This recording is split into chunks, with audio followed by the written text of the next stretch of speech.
नमस्कार विद्यार्थी मित्रांनो, व्हिडिओ क्रमांक 26 मध्ये आज आपण जे आपलं 7वं प्रकरण आहे इक्वेशन समीकरण त्यातील आपला प्रॅक्टिस सेट 27 पाहणार आहोत।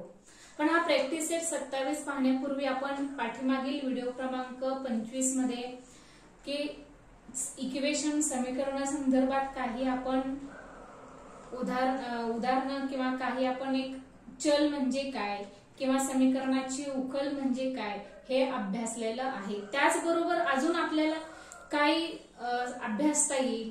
तर बघा की समीकरणाच्या संदर्भात आपल्याला असं म्हणता येईल की समीकरणाच्या दोन्ही बाजूवर प्रत्येक वेळी समान क्रिया केली तर मिळणारे समीकरण संतुलित राहते। समीकरणाच्या दोन्ही बाजूवर प्रत्येक वेळी समान क्रिया केली तर मिळणारे समीकरण संतुलित राहते। संतुलित समीकरणावर खालीलपैकी कोणतीही क्रिया केली तर मिळणारे समीकरण संतुलित राहते। हे तुमच्या पुस्तकात आहे, ते तुम्ही अभ्यासा। बघा काय तर दोन्ही बाजूमध्ये समान संख्या मिळवणे म्हणजे समीकरणाच्या दोन्ही बाजूमध्ये समान संख्या मिळवणे, दोन्ही बाजूमधून समान संख्या वजा करणे, दोन्ही बाजूमधून समान संख्या वजा करणे, दोन्ही बाजूंना समान संख्येने गुणणे, दोन्ही बाजूंना शून्येतर समान संख्येने भागणे आणि दोन्ही बाजूंची अदलाबदल करणे। म्हणजेच कोणतीही क्रिया ही दोन्ही बाजूतून समीकरणाच्या करायची आहे। बेरीज असू द्या, वजाबाकी असू द्या, गुणाकार, भागाकार, तर या ज्या क्रिया आहेत कोणत्याही क्रिया त्या समीकरणाच्या दोन्हीही बाजूत आपल्याला करायच्या आहेत। म्हणजेच याला आपल्याला समानतेचे गुणधर्म असं आपल्याला म्हणता येईल। काय म्हणता येईल तर समानतेचे गुणधर्म। आता सेमीच्या स्टुडंटनी हेच कसं सांगायचं तर if the same equation operation is carried out on both sides of an equation every time the equation remains balanced. If the same operation is carried out on both sides of an equation every time, the equation remains balanced. When any of the following operations are carried out on an equation, the equation remains balanced. Look this. Adding the same number to both sides. Adding the same number to both sides, exchanging the two sides, subtracting the same number from both the sides, multiplying both the sides by the same number and dividing both the sides by the same non-zero number and exchanging the two sides, plus, minus, multiply, divided, add, subtract, multiply, divided in same both side, same operation in both side. This is called similarity property. यालाच आपण समानतेचे गुणधर्म असं आपण म्हणू शकतो। तर equal property किंवा सिमिलरली प्रॉपर्टी असंही आपण म्हणू शकतो आपल्या भाषेत सांगायचं झालं तर। आता हे तुम्ही पुस्तकात जे आहे ते तुम्ही अभ्यासा। आता हा जो आपला प्रॅक्टिस सेट 27 आहे, या प्रॅक्टिस सेट 27 मधील आपला पहिला क्वेश्चन आहे। हा पहिला क्वेश्चन आपण सोडवूया। या पहिला क्वेश्चन काय आहे तर मराठीचे विद्यार्थी खालील माहिती अक्षर वापरून लिहा। अक्षर म्हणजेच चल म्हणजेच मीन्स व्हरायबल। सेमीचे स्टुडंट तुमचा काय आहे पहिला first question, rewrite the following using a letter. त्यातील आपला हा पहिला प्रश्न आहे, एक संख्या व 3 यांची बेरीज। म्हणजे त्यांनी आपल्याला इथे समीकरण दिलेलं आहे, शब्दात दिलेलं आहे, ते आपण गणिती भाषेत लिहायचं आहे, मांडायचं आहे। एक संख्या व 3 यांची बेरीज। सेमीचे student the sum of a certain number and 3. आता हे समीकरण आपल्याला कसं लिहिता येईल, तर एक संख्या, तर आपण इथं एक संख्या x मानू आणि 3 यांची बेरीज आपल्याला दिलेली आहे, ऍडिशन दिलेलं आहे किंवा सम दिलेला आहे, म्हणजेच एकूण दिलेला आहे, म्हणून x अधिक 3 असं आपलं समीकरण येणार आहे. आता यातीलच दुसरा प्रश्न काय आहे, एका संख्येमधून 11 वजा केले तर येणारी वजाबाकी. एका संख्येमधून 11 वजा केले तर येणारी वजाबाकी. सेमीचे student, the difference obtained by subtracting 11 from another number. The difference obtained by subtracting 11 from another number, म्हणजेच आपल्याला इथं आपण, आता तुम्ही इथं p जर समजा मांडलं, एक चल व्हरायबल कुठलंही मानत तुम्ही A to Z मधलं, शक्यतो x आणि y हे आपलं साधारणतः वापरतात, कोणतंही वापरलं तरी चालते. तर p वजा 11 p मायनस 11 हे आपलं समीकरण तयार होईल. आता याच प्रश्नातला पुढचा तिसरा प्रश्न काय आहे बघा, 15 आणि एक संख्या यांचा गुणाकार. 15 आणि एक संख्या यांचा गुणाकार. सेमीचे student, the product of 15 and another number. Product of 15 and another number, म्हणजेच आपल्याला इथं 15 आणि अनदर नंबर 15 आणि एक संख्या, म्हणजेच एक संख्या आपण जर x मानली तर यांचा गुणाकार, म्हणजे 15 गुणिले x म्हणजेच 15x असंच तुम्ही लिहू शकता. आता यातीलच पुढचा चौथा प्रश्न, एका संख्येची चौपट 24 आहे. बघा, एका संख्येची, आता इथं संख्या म्हणजेच इथं आपल्याला चल वापरायचं आहे, त्याची चौपट 24 आहे. सेमीचे student, 4 times a number is 24, म्हणजे 4 टाइम्स अ नंबर इज 24, म्हणजे इथं आपल्याला कोणती संख्या, तर 4x येणार आहे. बघा आता इथं 4x, आता एका संख्येची चौपट 24 आहे, उत्तर सुद्धा आपल्याला सांगितलेलं आहे, म्हणजेच 4x बरोबर 24, म्हणजे ह्या 4 ची जर आपण चौपट केली तर त्याची 24 हे आपलं उत्तर येते, म्हणजे 4 चा गुणाकार आपल्याला 4 वेळा करायचा आहे. आता इथं हे आपलं पहिल्या प्रश्नातील 4 गणित झालेली आहे. आता याच प्रॅक्टिस सेट मधला आपण पुढील प्रश्न पाहूया. बघा, व्यवस्थित समीकरण स्क्रीनशॉट काढा आणि लक्षात घ्या कशी समीकरण तयार करायची. बघा,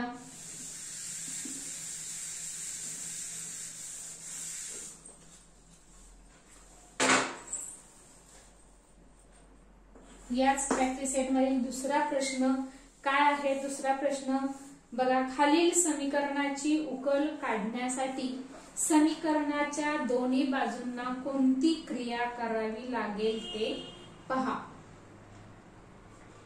सेमीचे student, second question, find out which operation must be done on both sides of these equations in order to solve D.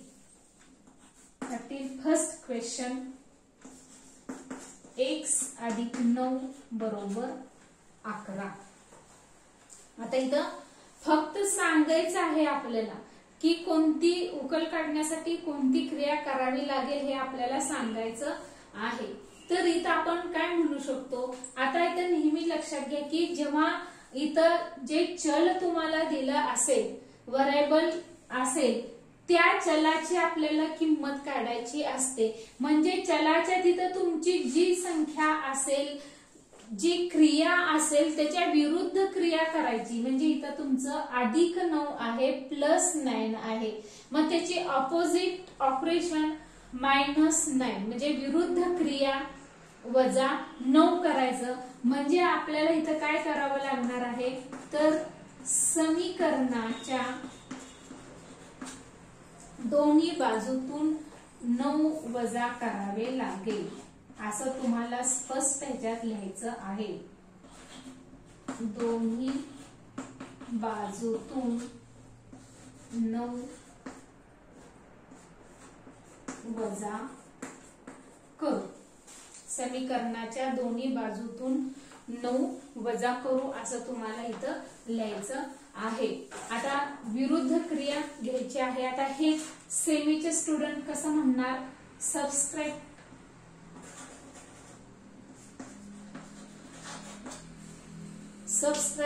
From 9 both sides असं सुद्धा म्हटलं तरी सुद्धा चालते. सबस्ट्रॅक्ट 9 फ्रॉम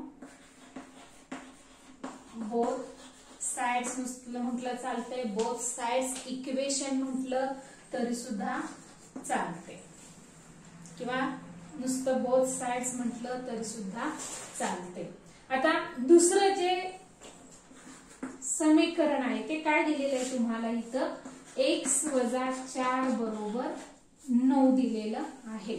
आता इथं बघा, इथं x - 4 दिलेलं आहे, म्हणजेच इथं काय झालेलं आहे, -4 झालेलं आहे, -4 झालेलं आहे. ह्याची ऑपोजिट क्रिया विरुद्ध क्रिया काय होणार आहे, +4. म्हणजे ह्याच्या सारखंच सेम करायचं, फक्त इथं जो बदल आहे तो म्हणजेच इथं काय येणार आहे, समीकरणाच्या दोन्ही बाजूत 4 मिळवू असंच तुम्हाला लिहावं लागणार आहे. आणि सेमीच्या स्टुडंटने लिहायचं ऍडिंग 4 टू बोथ साइड्स. बघा,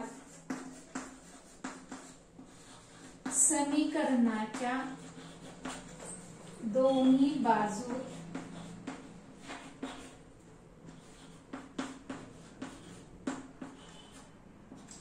4 मिळवू असं स्पष्ट लिखाण करायचं. सेमीचे स्टुडंट काय म्हणणार, ऍड 4 बोथ साइड्स म्हटलं तरी चालते. Add 4 to both sides.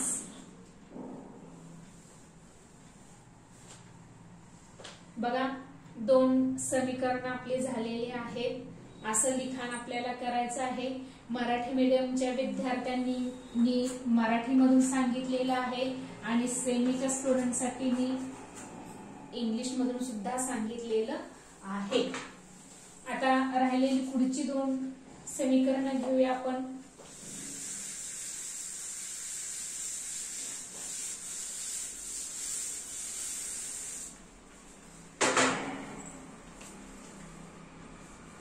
बघा, आता पुढचं समीकरण काय आहे, 8x बरोबर 24. आता मगाशी आपलं बेरीज झालं, वजा झालं. आता इथं आपल्याला 8x म्हणजे चल आणि संख्या या दोन्ही गुणिले चिन्ह, मल्टिप्लाय साइन हे गुप्त असतं. त्यामुळं आता इथं आपल्याला काय करावं लागणार आहे, तर भागावं लागणार आहे. म्हणजेच दोन्ही बाजूला आपल्याला 8नीच भागायचं. आता 8नीच का भागायचं, किंवा नेहमी लक्षात ठेवा की हे चल फक्त आपल्याला इथं शिल्लक ठेवायचंय. बाकीचं जी संख्या आहे ती संख्या आपल्याला काढून टाकायची किंवा शून्यच ठेवायचं आहे, फक्त चल ठेवायचंय. मग त्यासाठी आपल्याला कोणती क्रिया करावी लागणार आहे हे लक्षात घ्यायचं. म्हणजे जे असेल त्याच्या विरुद्ध क्रिया केली की तिथं फक्त शून्य तुमचं येतंय, म्हणजे चल फक्त राहतंय, त्याचा सहगुणक हा शून्य येतोय, हे लक्षात ठेवा. आणि तेच आपल्याला करायचं आहे. म्हणजेच समीकरणाच्या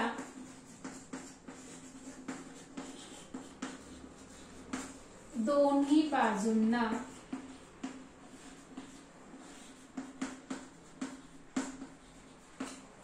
8ने भागू. समीकरणाच्या दोन्ही बाजूंना 8ने भागू असं आपण सरळ लिहायचं आहे. सेमीचे स्टुडंट काय म्हणणार, डिवाइड बोथ साइड्स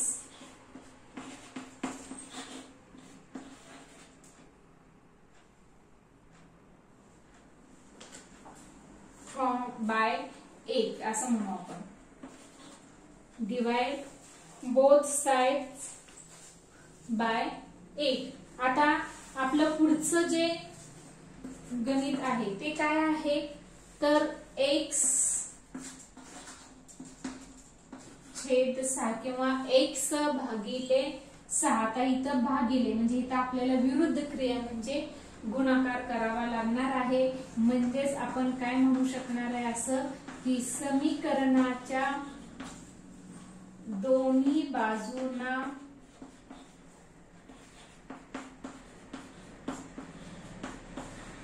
सहाने गुणू. समीकरणाच्या दोन्ही बाजूंना 6ने गुणू. तसंच सेमीचे स्टुडंट काय म्हणणार आहे multiply both sides by 6. Multiply both sides by 6 अशा पद्धतीनं आपला या प्रॅक्टिस सेट मधील हा दुसरा प्रश्न झालेला आहे. सर्वच्या सर्व गणित मी सोडवून दिलेले. स्क्रीनशॉट काढा आणि व्यवस्थित लिखाण कसं केलेलं आहे ते बघा. आता यावरून तुम्हाला हेच तुम्हाला समजलं पाहिजे कारण यावरून तुम्हाला पुढील इयत्तेमध्ये 9वी 10वी मध्ये तुम्हाला 8वी मध्ये सुद्धा समीकरण जेव्हा सोडवायचे आहेत, विशेषतः 9वी 10वी मध्ये तुम्हाला जेव्हा समीकरण सोडवायचे आहेत तेव्हा तुम्हाला किंवा जेव्हा सिद्ध आपल्याला प्रूव्ह करायचं आहे तेव्हा तुम्हाला की हे कारण द्यावी लागतात, लिहावी लागतात आणि हे आपल्याला जमलं पाहिजे. म्हणजे ही फर्स्ट स्टेज आहे तुमची समीकरणाची. ही जमलं तर तुम्हाला पुढचं समीकरण नक्की सुटणार आहे. त्यामुळे तुम्ही हे अगदी व्यवस्थित करा.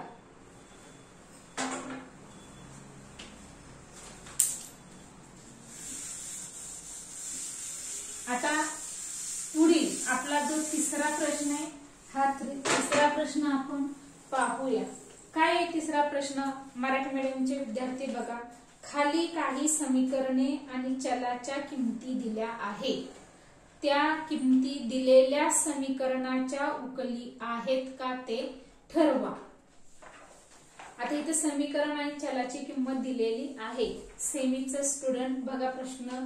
Give below are some equations and the values of the variables.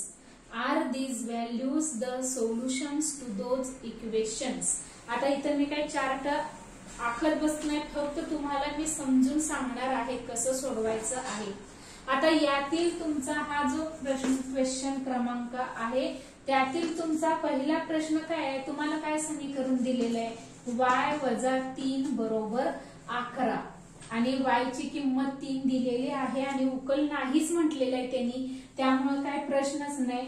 पण दुसरा प्रश्न पण नाही किंवा आहे कसं ठरवायचं आहे तर गणित केल्याशिवाय हे ठरवता येत नाही आपल्याला. आता तुम्हाला समजून सांगते मी. y बरोबर 3.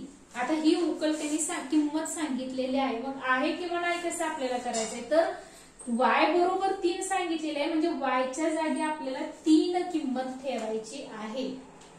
पुटिंग y = 3 म्हणजे 3 - 3 बरोबर 11. मग आता 3 - 3 म्हणजे किती? 0 बरोबर 11. म्हणजे ही आपलं समीकरण बघा.